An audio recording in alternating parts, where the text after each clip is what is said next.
Une scène devenue quasi quotidienne sur les routes de Cisjordanie, Judée-Samarie. Et notamment dans cette zone, la route 60 qui relie Hébron à Jérusalem. Et ici, pas besoin de chercher les blocs de pierre, on les trouve à même le sol. Des attaques qui laissent des séquelles. C'était il y a 4 ans. Il est minuit, un samedi soir. À bord de sa voiture, cet homme, sa femme et son bébé de 11 mois, sortis indemnes de l'attentat. Yedaya est blessé grièvement.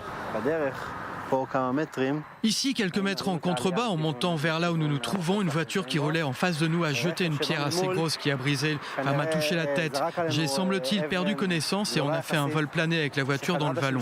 On a atterri sur le toit, une chute de 2-3 mètres de haut. Yedaya souffre d'un traumatisme crânien et de saignements internes. Il reste dans le coma pendant plus de 72 heures avant de se réveiller. Un miracle, lui disent alors les médecins. Mais le choc a tellement été violent qu'il ne se souvient plus de l'incident. Ça peut arriver n'importe quand. Oui. Tu y penses souvent?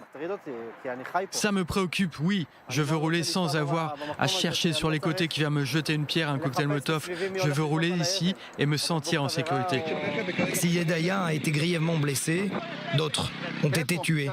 Comme en 2011, Jonathan Palmer et son bébé d'1 an, tués par ce bloc de pierre qui les a fait dévier de la route, proche de Hébron. Ariel Lévy s'en souvient, l'un des premiers secouristes à s'être rendu sur place. Il a lui-même été victime de jets de pierre il y a quelques mois. Il y a une peur énorme, le bruit et surtout leur figure, leur visage pendant qu'ils jettent ces blocs. Parce que dans mon cas, en fait, ils étaient vraiment en face de moi et autour de moi et je les voyais. Je les voyais avec les blocs dans les mains et avec la haine dans les yeux en train de jeter ces blocs. Le sentiment ici que les habitants revivent ces scènes des années 2000, au cœur de la deuxième intifada. Des jets de pierre constants et quotidiens sur cette route 60. Nos enfants ont l'habitude, quand on passe dans ces routes, de mettre la main sur la vitre. C'est une habitude qu'on a prise, parce qu'on sait qu'à chaque moment, il peut y avoir une pierre qui soit jetée du côté de la route.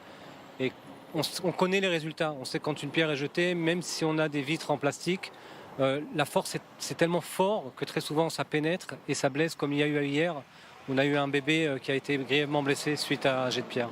L'armée, de son côté, tente de couvrir la zone.